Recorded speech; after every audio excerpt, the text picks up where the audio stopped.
방연 때문에 위나라가 이제 강대국이 됐는데 어느 날 묵자, 아까 얘기했죠, 묵자요. 북가의 묵자. 묵자가 위해왕인가 들렀다가 손빈을 추천을 한 거예요. 말하자면 그 방연하고 같이 배운 사람 중에 손빈이라고 있는데 그 사람이 재능이 아주 뛰어나니까 그 사람을 기용하는 게 좋겠다고 전거를 했죠. 그러니까 그 위왕이 방연을 불러서 그 얘기를 한 거예요. 야, 너희 종문 중에 그 손빈이라는 애가 있다는데 걔가 그렇게 괜찮다는데 왜 걔를 안 데리고 오냐. 그러니까 그러면 방연이 그러면 제가 데려오겠습니다. 왕의 명이니까. 그런데 옆넓은 게 둘이 의형제를 맺긴 했지만 귀국자 밑에서 같이 공부할 적에 언제나 방연이 쳐졌어요. 손빈이 훨씬 더 총명하고 훨씬 더 뛰어났던 사람이죠. 그런데 그러니까 데려오기를 꺼린 거예요. 이제 데리고 오면 자기가 위험하거든요. 그래가지고 편지를 써가지고 손빈이 이제 위나라로 왔는데 결국 당장 이제 그 위왕이 손빈을 군사령관, 군 부사령관, 지금 사령관 방연이니까 부사령관을 시키자고 하니까 그 이제 방연이 막은 거죠. 저분이 저보다 나이도 많고 선배인데 어떻게 제 밑에 둘 수가 있겠냐고. 그냥 객경에 뒀다. 객경이라는 건 뭔가 하니 외국에서 그 망명해 온 그 괜찮은 집안에 사람을 갖다가 직은 안 주고 그냥 대우만 해주는 게 객경이에요. 객경에 두고 나중에 기회를 봐서 제가 저분을 원수로 모시고 제가 부원수로 하겠다고 그렇게 하니까 왕이 그럴듯한 것 같으니까 그렇게 하라고 그런 거예요. 그때부터 방연이 이제 손빈을 모함에 빠뜨릴 연구를 한 거죠. 그래가지고 오늘날 사냥을 가자고 해놓고 왕실에 금지구역이 있는데 왕능들이 모인 금지구역이 있어요. 글로 사냥을 갔는데 손빈이 금지구역인지 뭔지 알 턱이 없죠. 그렇죠. 거기 들어가서 하다가 방연 몰래 빠져서 먼저 와버리고 손빈은 놔두고 와버린 거예요. 그러다가 그 왕능 경비대한테 잡혀가지고요. 뒤에서 이제 방연이 다 시킨 거죠. 시켜가지고 아킬레스건 2개를 다 잘랐어요. 그래서 이 사람이 안질뱅이가 됐어요. 아킬레스건 2개 자르면 그 사람이 못 걸어요. 그래서 안질뱅이가 됐어요. 그리고 얼굴에다가 자자를 해가지고 죽이지 않은 거는 손빈이 귀국자 밑에서 방연하고 같이 공부할 적에 방연이 하산한 후에 귀국자가 방연은 사람이 경솔하고 손빈이 중후하니까 자기가 가지고 있던 손자병법 사본을 손빈한테 주고 공부를 시킨 거예요. 그래서 이 사람이 손자병법을 다 암기를 하고 있었어요. 그거를 나중에 방연이 알고 그 손자병법을 베껴든 것 때문에 죽이지 않고 놔둔 거예요. 그래서 사람을 완전히 페인을 만들어 놓고서 그게 이제 자기 음모인줄은 손빈이 전혀 모르죠. 가서 위로하고 치료해주고 하니까 손빈을 고맙게 생각을 한 거예요. 자기가 알지도 못하고 왕실 금지구역에 들어갔다가 이런 벌을 당했는데 그래도 내 동문이라고 나를 갖다가 이렇게 말하자면 치료해주고 먹을 걸 대주고 그래도 역시 동문이구나 이렇게 생각했는데 음식을 갖다 주는 시동이 어느 날 사실을 얘기를 한 거예요. 그 모든 사실을 알고 있던 시동이 손빈이 너무 사람이 좋은 것 같으니까 그 속고 있는 게 너무나 안타까워서 허락하게 다 한 거예요. 근데 손빈이 그때부터 이제 말하자면 원한이 하늘을 찌르 일어났지만 그 사람은 군대 사령관이고 자기는 말하자면 지금 그 역모로 몰려가지고 그런 안질뱅이가 된 형편이 거기서 뭘 하겠어요. 그런데 그 사람이 내려올 적에 손빈이 귀국자 밑에서 하산할 적에 귀국자가 비단 주머니 하나 준 게 있어요. 제가 낸 복한 비단 주머니 주죠. 그 사람이 원래 선배가 그 사람이에요. 뭐라고 그랬는 거 아니? 네가 정 어려운 경우에 닥치면은 이걸 한번 풀어봐라. 그래가지고 더 이상 어려운 경우가 없잖아요. 그래서 비단 주머니를 끌어왔더니 그 안에 종이에 뭐라고 써 있는 거 아니? 사풍마라고 써요. 사풍마. 그게 무슨 뜻인 거 아니?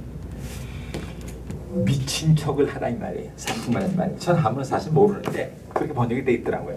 미친 척을 하라고. 그래서 그 다음부터 이 사람이 미쳤어요. 돼지우리에 가서 뒹굴고 돼지밥 먹고 굶으면 뭐 집대기고 벌벌 떨고 완전히 미쳤어요.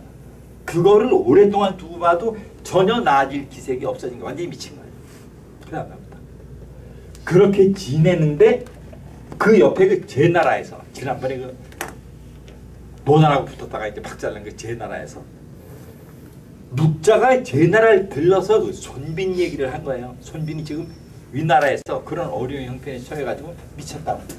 그러니까 제 나라에서 그 손빈이라는 사람 인재를 아니까 어떻게 해서 구출을 하려고 사람을 보내갖고 보니까 이 사람이 진짜 미친 것 같거든요. 그 어느 날 밤에 이 사람이 있는데 제 나라 사신이 찾아가서 원래 얘기를 한 거예요. 당신이 실제 당한 상황을 우리가 다 얘기를 듣고 당신을 구출하려고 지금 우리가 와 있는 걸 하니까 손빈이 눈물을 뚝뚝 흘리면서 그때 이제 얘기를 한 거예요. 다른 건 좀 구원을 해달라고.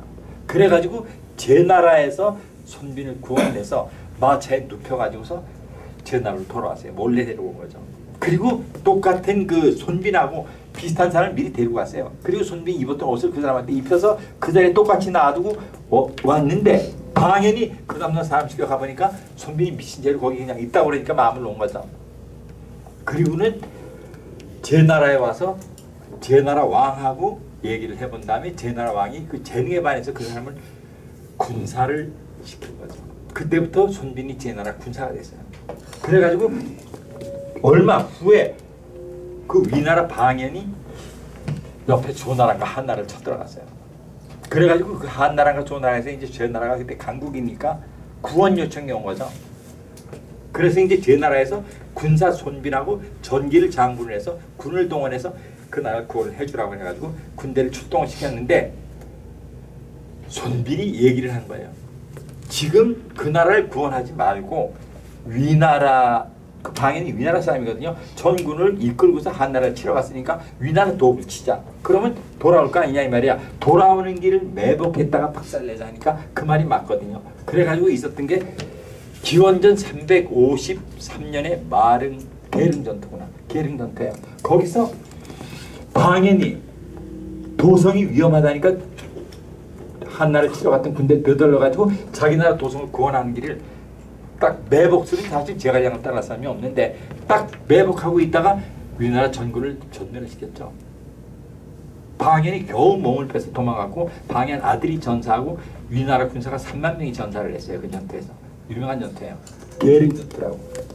그리고서 그때부터 또 10년이 지났을 적에 위나라가 이제 그 상처를 치료한 다음에 다시 옆에 나라를 또 치러 간 거예요. 그때 종시대 맨날 싸움이니까 또 치러 갔는데 제 나라에 또 구원 요청이 왔어요. 그 제 나라에 똑같이 그 전기하고 손빈이 군대를 이끌고 구원을 하러 가면서 지난번하고 똑같이 구원을 하러 간 게 아니라 위나라를 또 칠 거예요. 그러니까 위나라 왕이 깜짝 놀래갖고 원정 나갔던 군대를 또 다시 불러들인 거죠. 그게 마릉전투인데 그게 얼마나 재밌는 거 아니요. 말하자면 그 제 나라의 군사가 지금 손빈인 걸 아니까 그때부터 방연이 엄청 조심을 한 거예요. 엄청 조심을 해서 오면서 계속 그 손빈이 군대가 주둔했던 자리가 계속 이제 뒤로 물러났는데 오면서 그 아궁이를 계속 신 거예요. 군대가 주둔했던 자리에 음식을 했던 아궁이가 몇 개인가를 그걸 계속 쉬니까 갈수록 줄어드는 거예요 이게. 그러니까 방연이 어떻게 생각했는 거 아니? 제군이 탈영병이 이렇게 많구나. 이렇게 사이가 떨어졌으니까 이건 별거 아니구나. 이제는 이거를 박살내도 되겠다 해서 지중대 뒤에 두고 기마병만 딱 끌고서 오는데 오는 길에 마릉이라는 데가 있어요. 마릉. 거기가 그 유명한 골짜기인데 사마이가 제갈량한테 계략에 빠졌던 호로고하고 비슷한 골짜기예요. 거기를 나무를 전부 다 비둘겠어요. 손빈이. 나무를 다 잘라내요.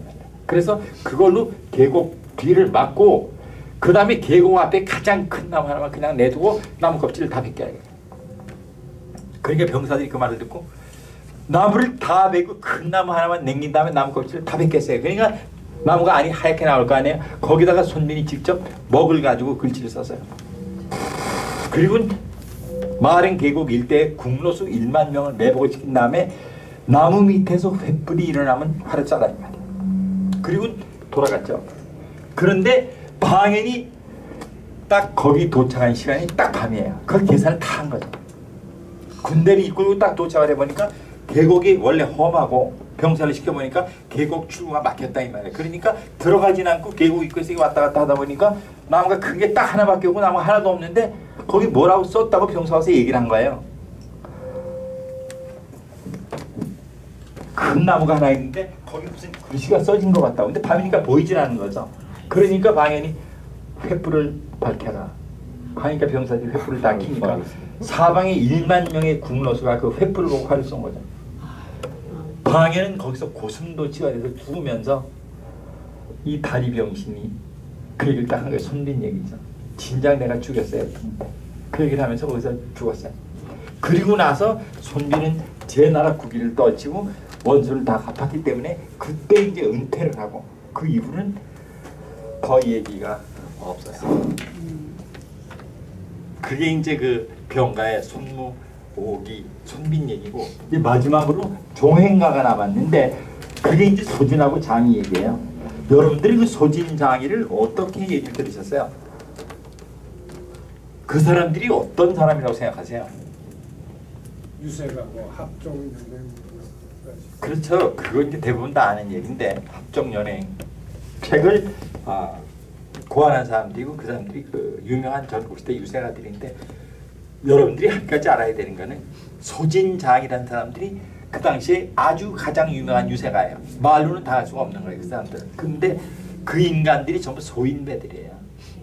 말하자면 국가의 안녕이나 백성의 민복을 위해서 한 게 아니라 순전히 자기 부귀 영화를 위해서 다니면서 말을 하는데 말엔 신의가 전혀 없고 이리 가서 이리 소이고 저리 가서 저리 소이고 전부 다 소임수만 쓰고 다니는 사람들이에요.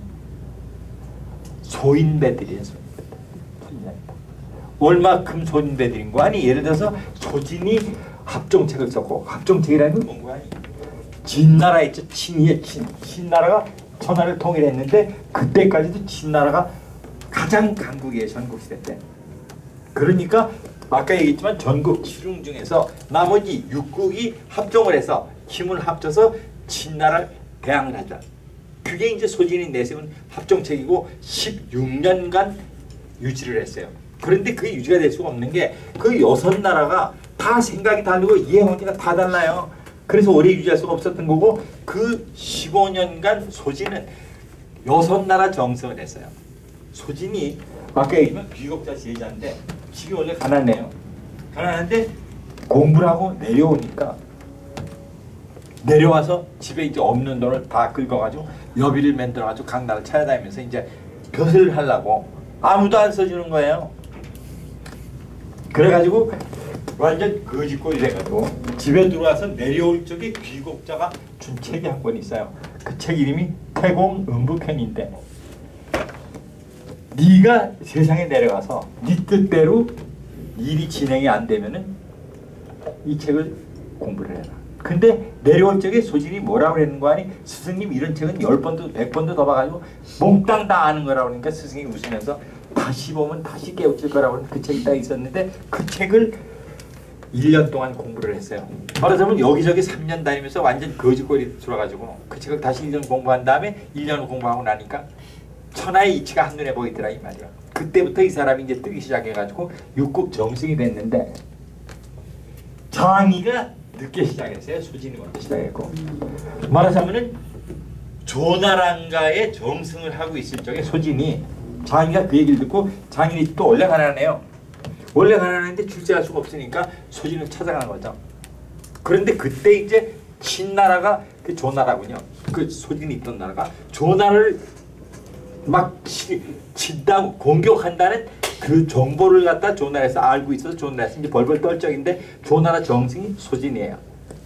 근데 그때 장이가 소진을 찾아온 거예요. 이제. 둘이 동문이니까 와가지고서 승상부죠. 이제 소진 있는 승상부에 가서 명함을 주고서 명자라고 그래 옛날에 명자를 주고서 소진 대감을 좀 만나고 싶다고 했더니 문지기가 소진 대감은 사람을 안 만난다 그래가지고 일주일 퇴짜 놓은 거예요. 매일 가서 일주일 사정을 끝에 겨우 명함을 주고 왔는데 소진 대감한테 명함을 드려도 만나진 얘기가 없는 거예요. 그래서 여관에서 또 열흘 기다렸는데 독이 다 떨어져서 굶어 죽게 생겼어요. 여관 주인이 겨우 밥을 먹여줘가지고 굶어 죽는 걸 면했다고 그렇게 기록이 돼 있어요. 그래가지고 열흘이 지나니까 소진이 그러면 그 장이란 사람을 들여보내라. 그 뚝 들어가니까 승상부 제일 높은데 이제 의리의리한 의자에 소진이 앉아있고 장인이 이제 들에서 이제 고개를 숙이고 인사를 한 거죠.